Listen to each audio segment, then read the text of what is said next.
रंजू जी। आप सभी का मैं हार्दिक अभिनंदन करती हूँ। राष्ट्रीय मीडिया प्रभारी अंजू मित्तल। आवाज आ रही है मेरी? हाँ हाँ आ रही है।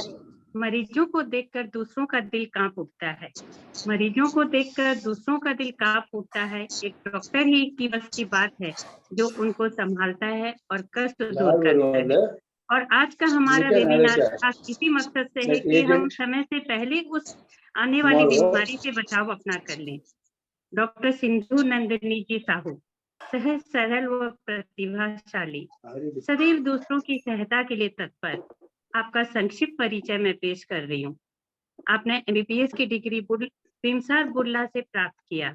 DNB ophthalmology apex institute Aravind eye hospital Madurai से प्राप्त किया।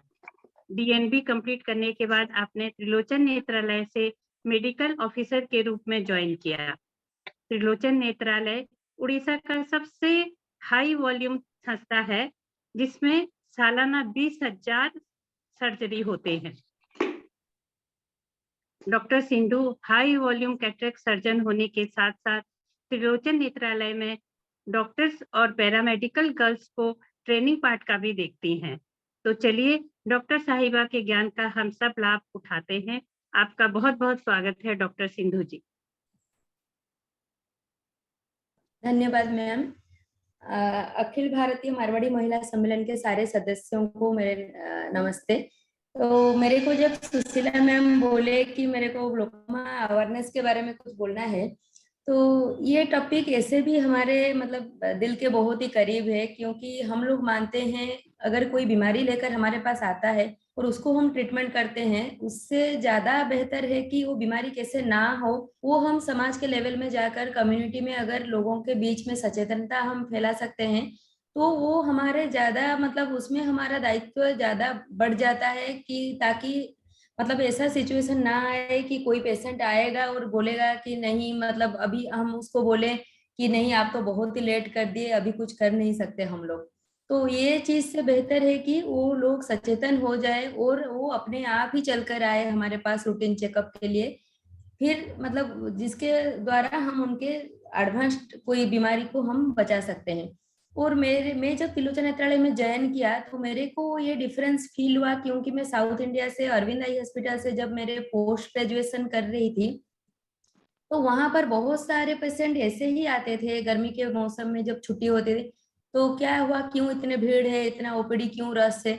नहीं नहीं, हमको बस रूटीन चेकअप करना है, हमको आंख का प्रेशर का जांच करना है, हमको मालूम होना चाहिए कि हमको कहीं ग्लोकोमा तो ना है।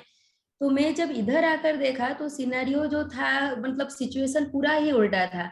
यहाँ पर कोई आता है, चश्मा टूट गया चेकअप करने के लिए, तो पता चलता है कि ग्लोकोमा में उनका मतलब लगभग 80-90% डैमेज हो चुका है। तो यहाँ पर कोई अपने से चलकर नहीं आता है कि कहीं मैडम मेरा प्रेशर थोड़ा देख लीजिए, तो मेरे को ग्लोकोमा है क्या, ये ग्लोकोमा सब बोलते हैं काला मोतिया है क्या होता है। तो यहाँ पर लोग तो अपना शुगर और प्रेशर भी मतलब ब्लड प्रेशर और शुगर का चेकअप भी 40 साल के बाद नहीं करते हैं। तो आंख का प्रेशर तो उनके लिए बहुत ही बड़ी बात है। तो इसीलिए हम लोग एक मिशन में भी लगे हैं कि कैसे हम वेस्टर्न उड़ीसा में जहाँ पर हमारा सर्विस एरिया है वहाँ के लोगों के कैसे हम वो जो सचेतनता का स्तर है, वो अवेयरनेस लेवल हम कैसे बढ़ा सकते हैं। तो इसीलिए हम वर्ल्ड ग्लोकोमा वीक सेलिब्रेट करते हैं हर साल मार्च का जो सेकेंड वीक में हम रैली करते हैं। तो लोगों को लिफलेट वगैरह डिस्ट्रीब्यूट कर कर कैंप लगाते हैं फ्री में आई प्रेशर चेकअप का। तो हमको थोड़ा भरोसा है कि 5 साल 10 साल ये करने के बाद हो सकता है कि हमारा जो वेस्टर्न उड़ीसा वो भी कभी साउथ इंडिया के जैसा वो लेवल को आ जाएगा, अवेयरनेस लेवल। तो मैं ज्यादा टाइम नहीं लेकर अब डायरेक्ट मैं ग्लोकोमा पे आती हूँ। एक सेकंड,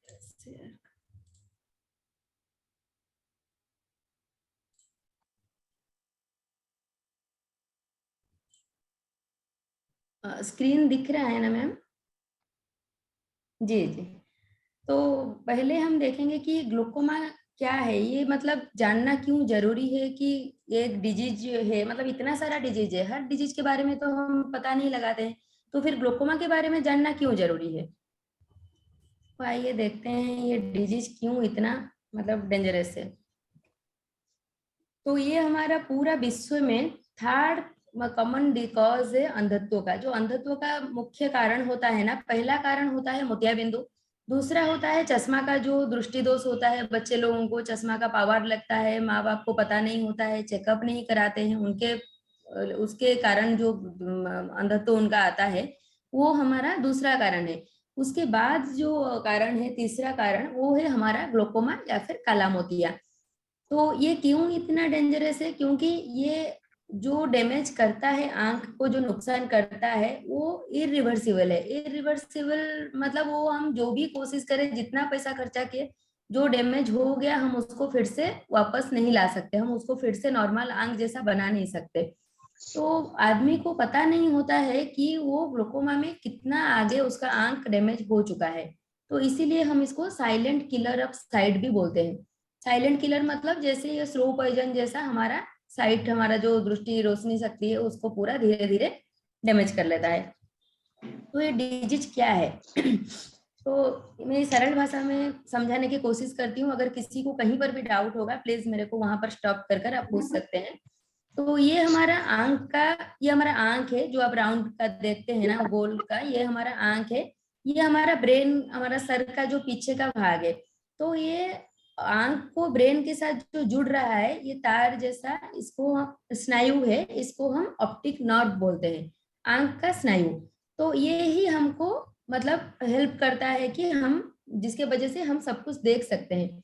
अगर ये नॉर्म में, मतलब हम अगर एक चीज देख रहे हैं, सपोज मैं एक देख रहा हूँ एक चेयर को, तो ये चेयर से लाइट आकर मेरे आंख के अंदर जाकर वो ऑप्टिक नर्व जो है, वो नस, वो सिग्नल को कैरी कर कर ब्रेन के तक पहुंचाता है, जिसके वजह से ब्रेन पहचान पाता है कि चलो ये टीवी है, ये चेयर है, ये टेबल है, ये एक आदमी है, ये पेड़ है। तो अगर वो स्नायु जो है, वो नस अगर डैमेज हो जाएगा, तो आंख सब कुछ देखने के लिए तो सब कुछ देखेगा, पर हमारा ब्रेन में वो पहचान का शक्ति नहीं रहेगा कि हम क्या देख रहे हैं। तो आंख नॉर्मल होने से भी हमारा दिमाग को पता नहीं चलता है क्या, मतलब कौन सा चीज क्या है, तो उसको हम अंधत्व ही बोलते हैं। तो ग्लोकोमा में क्या होता है, ये जो नस है, आंख का नस, धीरे धीरे ये डैमेज हो जाता है। तो हो सकता है आंख का प्रेशर बढ़कर हो, या फिर प्रेशर कभी कभी नॉर्मल रहकर भी ग्लोकोमा होता है। पर मोस्ट कॉमन जो है, सबसे ज्यादा जो होता है, वो प्रेशर बढ़कर ही होता है। तो इसीलिए हम आंख का प्रेशर के बारे में थोड़ा जानेंगे कि वो क्या है। तो आंख के अंदर एक प्रेशर रहता है, जैसे फुटबॉल में हम हवा देते हैं ना, तो ऐसे आंख भी हमारा एक फुटबॉल जैसा है, उसके अंदर पानी है, जो पानी हरदम बनता है और वो फिर ड्रेनेज होकर चला जाता है। तो वो पानी के वजह से हमारा आंख का एक नॉर्मल प्रेशर रहता है 10 से 20 मिलीमीटर मर्क्यूरी का रहता है। जैसे हमारा बीपी रहता है ना, हम बोलते हैं 120 रहना चाहिए ऊपर का, नीचे का 80 रहना चाहिए। तो ऐसे आंख का भी एक प्रेशर है जो 10 से 20 के अंदर रहना चाहिए। तो ग्लोकोमा में क्या होता है, जिन लोगों के जीन में ग्लोकोमा होता है, उन लोगों का जब एज हो जाता है 40 साल से ज्यादा, तो वो पानी तो बनता है, पर पानी जाने का जो रास्ता है, यहाँ पर देखिए, आंख का अंदर का पिक्चर है, यहाँ से पानी हमारा सिक्रेशन होता है, पानी बनता है, यहाँ पर वो ड्रेन होकर फिर चला जाता है। तो जिसके जीन में ग्लोकोमा होता है, यहाँ पर जो ड्रेनेज का रास्ता है, वो हमारा चाय के छन्ना जैसा होता है। चाय के छन्ने हम खरीदने से 6 महीना तक वो ठीक ठाक काम करता है, फिर धीरे धीरे उसका जो छोटा छोटा होल है, वो पोर बंद होने लगता है। तो फिर उस हिसाब से वो उतना सक्षम नहीं होता है चाय छन्ने में। तो आंख में भी सेम ही है, ये एक जेनेटिक डिजीज है। जिसका जीन में ग्लोकोमा है, 40 साल से ज्यादा होने से पानी जाने का ड्रेनेज में जो छन्ने जैसे होता है, उसका होल सब धीरे धीरे बंद होने लगता है। तो होता क्या है, पानी तो कॉन्स्टेंटली बन रहा है, पर जाने के लिए रास्ता बंद हो गया, तो होगा क्या? अब सपोज आप कंपेयर कीजिए, एक आपका घर में जो वॉश बेसिन है, वॉश बेसिन का टैप खुला है, और वो जाने के लिए जो छोटा सा होल होता है, उसमें कुछ आपका खाद्य पदार्थ वहां पर ब्लॉक हो गया है, तो पानी वॉश बेसिन में पानी पूरा जम कर रह गया।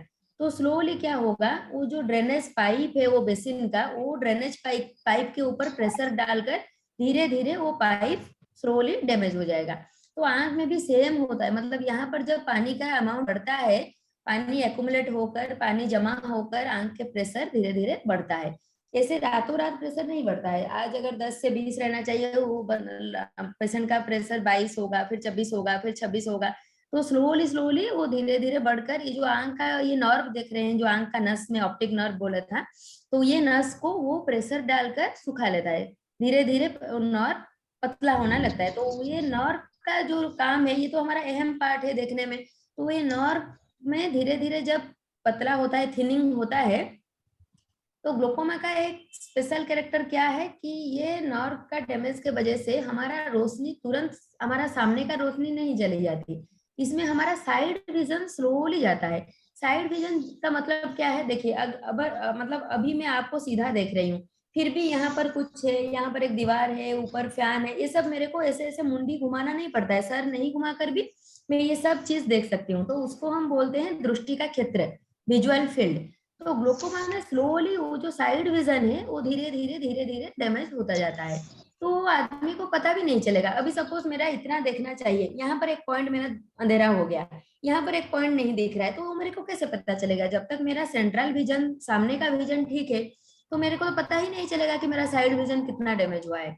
पता कब चलता है? जब वो स्क्वीज होकर, वो कमते कमते जा जाकर जब इतना सा हो जाता है ना, उसको हम टनल विजन बोलते हैं। टनल विजन मतलब अगर आप इसे पेपर को रोल कर दें, ये टनल के अंदर देखेंगे ना, यहाँ पर जो ये टनल विजन, तो ग्लोकोमा में सब विजन चला जाता है, बस ये सेंटर का ये टनल विजन जितना उतना ही रह जाता है। तो उस टाइम में पेशेंट प्रेजेंट, मतलब हमारे पास आता है कि नहीं अभी मेरा रोशनी कम हो गया, या फिर मैं चलने के टाइम में दीवार से टकरा जा रहा हूँ, गाड़ी आकर मेरे साइड में मेरे को एक्सीडेंट होकर चला जाता है, तो उस टाइम में ऑलरेडी हमारा 80% नर्व डैमेज हो चुका है। मतलब उस टाइम में हमारे पास ट्रीटमेंट करने के लिए कुछ नहीं है। क्या हम कर सकते हैं? जो 20% बचा हुआ है उसको कैसे बचा कर रखेंगे, उसके लिए कोशिश करेंगे, पर वो जो 80 भाग नष्ट हो गया है उसको फिर वापस नहीं ला सकते। तो इसीलिए ये डिजीज इतना भयंकर है, कॉमन डिजीज है, ऐसा नहीं कि बहुत ही रेयर डिजीज है हम लोग नहीं जानने से चलेगा। कॉमन डिजीज है, कम्युनिटी में बहुत ही कॉमन है, पर लोगों के सचेतनता के अभाव से लोग अंधा हो जाते हैं। तो कौन कौन को ग्लोकोमा होने का, किसको ज्यादा रिस्क है? जैसे मैं बोला कि पहले तो एज है, जो 40 साल से ज्यादा उम्र का है उन लोगों को ग्लोकोमा होने का रिस्क ज्यादा है, इसीलिए वो लोग साल में एक बार आंख का प्रेशर का जांच और पीछे का पर्दा का, जो ऑप्टिक नर्व में बोला, आंख का नस का जांच करना बहुत जरूरी है। और जिन लोगों का फैमिली में ग्लोकोमा का ऑलरेडी हिस्ट्री है, किसी के मम्मी पापा को या फिर नाना नानी दादा दादी, इन लोगों का अगर ग्लोकोमा है, भाई बहन को अगर ग्लोकोमा है, तो फिर वो हमको होने का रिस्क और 5 गुना बढ़ जाता है। जिनका डायबिटीज है, डायबिटीज होने से ग्लोकोमा का रिस्क और ज्यादा बढ़ जाता है। जिन लोगों को मायोपिया है, मायोपिया क्या है? जो लोग थोड़ा यंग टाइम से माइनस पावर का चश्मा पहन रहे हैं, जैसे मैं -2 का अभी पहन रही हूँ, तो मेरे को मायोपिया है। नॉर्मल लोगों को जितना रिस्क है, मायोपिया लोगों को ग्लोकोमा होने का रिस्क और 2 गुना ज्यादा है। दूसरी नेक्स्ट है आंख में कोई चोट लगा है। अगर आज मेरे आंख में चोट लगा, तो फिर 5 साल 10 साल के बाद मेरे आंख में ग्लोकोमा हो सकता है। तो ये एक रिस्क हो गया कि नहीं, मेरे आंख में चोट लगा है, तो मेरा जिम्मेदारी बनता है कि मैं 6 महीने 1 साल में मेरा आंख का जांच कराते रहो। और वो एक है स्टीरॉयड यूज। स्टीरॉयड आजकल बहुत कॉमन हो गया है, कोई भी स्किन प्रॉब्लम है, आस्थमा है, इनहेलर के रूप में स्टीरॉयड देते हैं। कोविड के टाइम में तो स्टीरॉयड यूज इतना बढ़ गया कि लाइफ बचाने के लिए हर कोई स्टीरॉयड लिखना शुरू कर दिए। जॉइंट पेन के लिए स्टीरॉयड का इंजेक्शन वगैरह, स्टीरॉयड का टैबलेट देते हैं। तो स्टीरॉयड का लॉन्ग टर्म यूज करने से भी ग्लोकोमा होता है। तो हमको जानना है ये सब रिस्क हमारे बीच में है क्या, अगर है तो हमको रूटीन चेकअप कराते रहना चाहिए, जिसके वजह से अगर ग्लोकोमा शुरू भी हो रहा है हमारे अंदर, तो वो जब 2% 5% डैमेज हो रहा है तभी से वो पकड़ा जाए, ना कि जब 80% डैमेज हो तभी जाकर हम डॉक्टर की कंसल्टेशन करें। तो टाइप्स ऑफ ग्लोकोमा ये क्या 2 टाइप का होता है, एक तो में ओपन एंगल है, एक क्लोज्ड एंगल है। कॉमन इससे ज्यादा, मतलब मोस्ट कॉमन है ओपन एंगल, क्लोज्ड एंगल उतना कॉमन नहीं है। इसके बहुत ही डिटेल में नहीं जाऊंगी, पर ओपन एंगल क्लोज्ड एंगल क्या है बस आपको समझाने के लिए थोड़ा मतलब बोलना चाहूंगी कि जो पानी आ रहा है ब्लू कलर का, यहाँ से वो बन रहा है, इधर आकर यहाँ से ड्रेन होकर जा रहा है। तो इधर अगर जाने का जो रास्ता है ना, ये अगर बचपन से ही आपका पूरा नैरो है, मतलब ये बहुत ही सरू है, तो ये क्या करेगा, जैसे आपका उम्र होगा, आपको मोतियाबिंदु होगा, लेंस थोड़ा मोटा हो जाएगा। ये जो लेंस है ना, ये लेंस धीरे धीरे मोतियाबिंदु में मोटा हो जाता है। तो फिर ये जो पानी जाने का रास्ता नैरो है, ये अचानक से पूरा बंद हो जाएगा। बंद होकर आपका आंख का प्रेशर 50-60 तक चला जाता है। कभी कभी आंख में बहुत दर्द होगा, वोमिटिंग जैसे उल्टी होगा, सर दर्द होगा, आंख लाल हो जाएगा, देखने का रोशनी का ये कम हो जाएगा। तो वो सब है क्लोज्ड एंगल। मतलब ये जो रास्ता है, ये रास्ता ही उनका उतना बड़ा नहीं है कि पानी जा पाएगा। पर ओपन एंगल ग्लोकोमा क्या है, जो सबसे कॉमन है, ओपन एंगल में क्या है, पानी जाने का रास्ता काफी बड़ा है, ऐसा इतना सरू नहीं है, वो काफी बड़ा है, पर पानी उधर से जाने के बाद जो छना देकर जाएगा, चाय के छना जैसा जो इधर स्ट्रक्चर है हमारा, वो छने का पोर हमारा धीरे धीरे बंद हो जाता है, जो जेनेटिक होता है 40 साल के बाद, जो मैं पहले बोली। तो ये ओपन एंगल सबसे कॉमन रहता है। इसमें प्रेशर बहुत ज्यादा रातों रात आपका 60-70 प्रेशर नहीं होगा, 22-26 होकर धीरे धीरे 5 साल 10 साल के बाद वो नस को डैमेज करेगा। इसलिए ये ज्यादा डेंजरस है, क्योंकि एंगल क्लोज्ड एंगल वाला तो पेशेंट तुरंत आ जाएगा सर पकड़कर, वो हमारे पास कम आता है, मेडिसिन डॉक्टर के पास ज्यादा जाते हैं, क्यों सर दर्द हो रहा है, क्यों उल्टी हो रहा है, पर वो आंख की वजह से होता है, उनको पता नहीं होता है। पर ओपन एंगल जो है वो ही साइलेंट किलर है, जो आदमी को पता नहीं चलता है कि वो चाहे छना का पोर बंद हो रहा है वो बोलकर। तो सिम्टम क्या होता है, जैसे ओपन एंगल में पूरा एडवांस स्टेज तक कोई भी सिम्टम नहीं आएगा, जब तक आपका पेरिफेरी विजन जाकर सेंट्रल विजन, सामने का विजन अगर अफेक्ट ना हो तब तक। या फिर किसी किसी का रीडिंग ग्लास जो पहनते हैं 40 साल के बाद, वो फ्रिक्वेंटली चेंज होता है। मतलब आइडियली सपोज आप 1-2 साल 3 साल में चेंज करेंगे, वो आपका 6-6 महीने में चेंज होता जाएगा। तो वो एक सिम्टम है, मतलब क्लू है कि आपके आंख में ऑप्टिक नर्व का कुछ एक प्रॉब्लम चल रहा है। और मैं जो बोला कि loss of peripheral vision, side vision धीरे धीरे चला जाएगा, और एंगल क्लोजर में वो जो हेडेक होकर, उल्टी वल्टी होकर वो प्रेजेंट करते हैं। तो ये एक पिक्चर है, जो ये जो ऑप्टिक नर्व है हमारा, ये पूरा हेल्दी लोगों का नर्व है, जो फर्स्ट पिक्चर है, नॉर्मल आंखों का ऑप्टिक नर्व ऐसे रहता है। जब ग्लोकोमा होता है ना, आंख के अंदर पानी जमा होकर प्रेशर, बैक प्रेशर डालता है, तो वो नर्व धीरे धीरे पतला होकर गड्ढा होता है यहाँ पर, और धीरे धीरे वो गड्ढा बड़ा होकर जाता है। तो वो डैमेज भी उस हिसाब से होता है। तो नॉर्मल विजन ऐसा रहता है, जब ग्लोकोमा का विजन मतलब डैमेज ज्यादा हो जाए, तो देखिए ये वाला पिक्चर में जैसे साइड विजन पूरा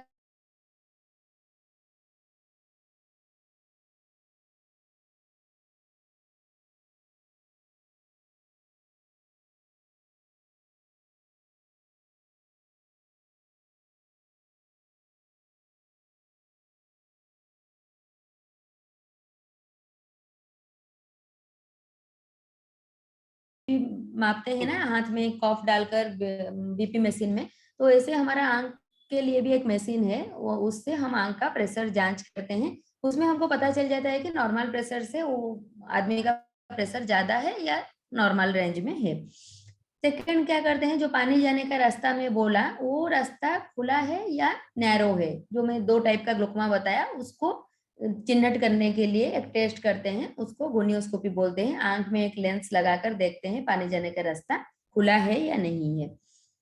तीसरा टेस्ट क्या है, जो ऑप्टिक नर्व, आंख का जो नस है, जो ग्लोकोमा में डैमेज होता है, उसमें डैमेज शुरू हो रहा है या नहीं हुआ है, हेल्दी नर्व है, वो जानने के लिए आंख में एक ड्रॉप आपका डॉक्टर डालेंगे, आपका पुतला जो है, आंख का पुतली फैलाकर, उसके अंदर नस का क्या स्टेटस है, नस में ग्लोकोमा का कुछ प्रभाव आया है नहीं आया है, वो डिटेल चेक करते हैं। तो उसको हम बोलते हैं डायलेटेड एग्जामिनेशन। तो अगर आप किसी डॉक्टर के पास जाते हैं, वो आपको बिना ड्रॉप डाले ऐसे ही देख कर, नहीं नहीं आपका सब कुछ ठीक है, बस चश्मा चेंज कर दीजिए, अगर ऐसे बोलते हैं, तो आपका पूरा हक है, आप उनसे पूछ सकते हैं कि मेरा आंख का प्रेशर क्या है, मेरे को बताइए बताइए, और ड्रॉप डालकर कृपया मेरा रेटिना का चेक, ऑप्टिक नर्व का जांच करा दीजिए। तो वो आपका अगर अवेयरनेस होगा, तो आप खुद जाकर उनको बोलेंगे कि मेरे को ग्लोकोमा स्क्रीनिंग कराना है। जैसे ऑप्टिकल शॉप में बैठते हैं लोग, तो चश्मा बस ऐसे ही देखकर चश्मा लिखकर छोड़ देते हैं, तो पीछे का नर्व दिखाने का रेस्पॉन्सिबिलिटी आपका है। आप उनको खुद बोलना चाहिए कि मेरा ऑप्टिक नर्व का जांच कीजिए, आंख का जो नस है वो जांच कीजिए।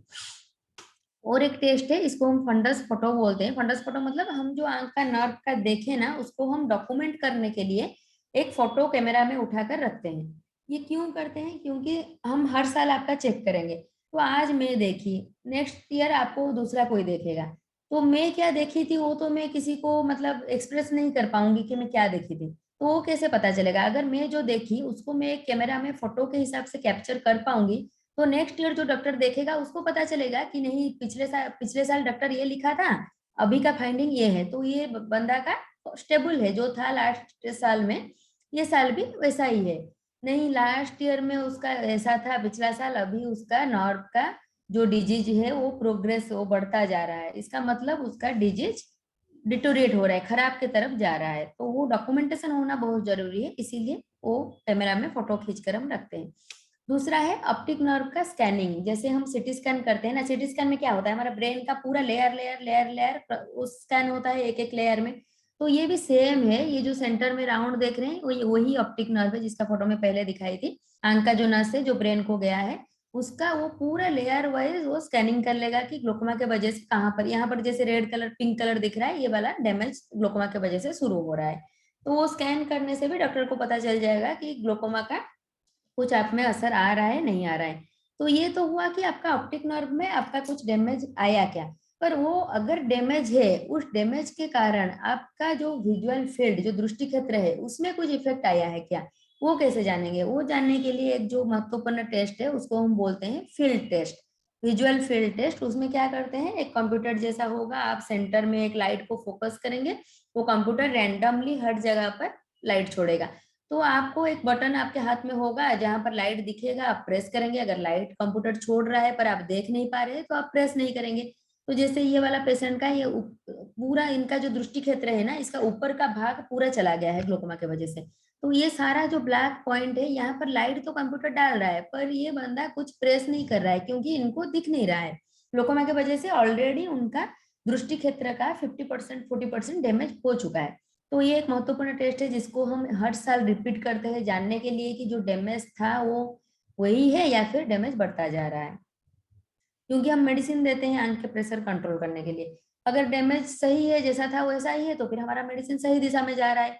अगर डैमेज 30% था, नेक्स्ट ईयर हम हर साल रिपीट करेंगे। अगर नेक्स्ट ईयर 40% डैमेज बढ़ गया है तो फिर हमारा मेडिसिन को हम चेंज करेंगे। तो हमारा ट्रीटमेंट क्या क्या है, मोस्टली हम मेडिसिन देते हैं प्रेशर कंट्रोल करने के लिए। एक दवा देंगे, काम नहीं दिया 2 दवा देंगे, फिर 3 देंगे, 4 देंगे, उसमें कंट्रोल नहीं हुआ तो लेजर का ऑप्शन है। अगर लेजर में भी नहीं हुआ तो फिर ऑपरेशन कर प्रेशर पानी जाने के लिए रास्ता बनाते हैं, जिसकी वजह से प्रेशर आंख का कम होगा। तो अभी आएंगे अहम पार्ट में, हम कैसे इसको प्रिवेंट कर सकते हैं। प्रिवेंट करने का एक ही तरीका है कि आप रेगुलर आई चेकअप कराइए। उससे मतलब और हमारे पास और कोई भी उपकरण नहीं है जो हम घर बैठे हमको पता चलेगा कि हमको ग्लोकोमा है नहीं है। आपको आंख डॉक्टर के पास जाना है, हर साल जाकर आंख का प्रेशर का जांच कराना है और दवा डालकर पुतला को फैलाकर पीछे का ऑप्टिक नर्व जो आंख का नस का जांच कराना है। इसका कोई भी सब्स्टिट्यूट इसका नहीं है जो आपको ग्लोकोमा से बचा सकता है। और एक है कि आप अवेयरनेस फैला सकते हैं। जैसे आपको ग्लोकोमा के बारे में जानकारी हो गया, आप अपने फैमिली मेंबर्स फ्रेंड्स लोगों को बोल सकते हैं, अरे तेरे उम्र 45 हो गया, अब तेरे को ग्लोकोमा का जांच कर लेना चाहिए। तू चश्मा दुकान जाकर बस चश्मा चेंज करने से नहीं होगा, तेरे को कॉम्प्रिहेंसिव चेकअप जो बोलते हैं, पूरा टोटल चेकअप आंख का, वो सबसे महत्वपूर्ण है। बस कांच का चेंज करने से, चश्मा का कांच बदलाने से कोई आपका ज्यादा बेनिफिट नहीं होगा। वो तो हर कोई कर लेगा, ऑप्टिकल में जो बंदा बैठता है वो भी आपको चश्मा का पावर दे देगा। अगर आप एक डॉक्टर के पास जाते हैं तो पूरा आंख का पूरी तरह का जांच कराइए, जो कि बहुत ही महत्वपूर्ण है। जैसे हम रेगुलर बॉडी का चेकअप करते हैं, वैसे आंख का भी पूरा रेगुलर कंप्लीट चेकअप करना चाहिए। हेल्दी लाइफस्टाइल, जैसे डायबिटिक में ग्लोकोमा का रिस्क ज्यादा है, तो डायबिटीज बीपी कंट्रोल में रखना। कोई कोई बोलते हैं अगर आप योगा करेंगे मेडिटेशन करेंगे उससे भी आंख का प्रेशर कंट्रोल में रहता है। और आपका अर्ली डायग्नोसिस अगर हो सकता है, और डॉक्टर जो बोलते हैं उसको ट्रीटमेंट को आप पूरा उनका एडवाइस मानकर, अगर डॉक्टर आपको 1 महीने के बाद बुला रहे हैं, ड्रग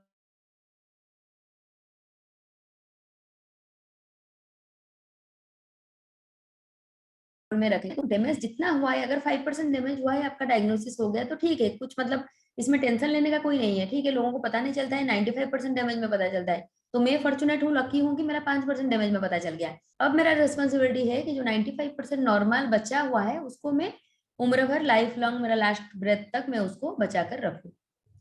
तो बस इतना ही है, क्योंकि हम मार्च का 2nd वीक में सेलिब्रेट भी करते हैं और हमारा फर्ज बनता है कि हमारे चारों तरफ जो लोग हैं उनको हम बस काला मोतिया के बारे में लोगों को बताएं। बस इतना कहकर मैं मेरा वक्तव्य समाप्त करती हूँ। Thank you. बहुत बहुत धन्यवाद सिद्धू जी।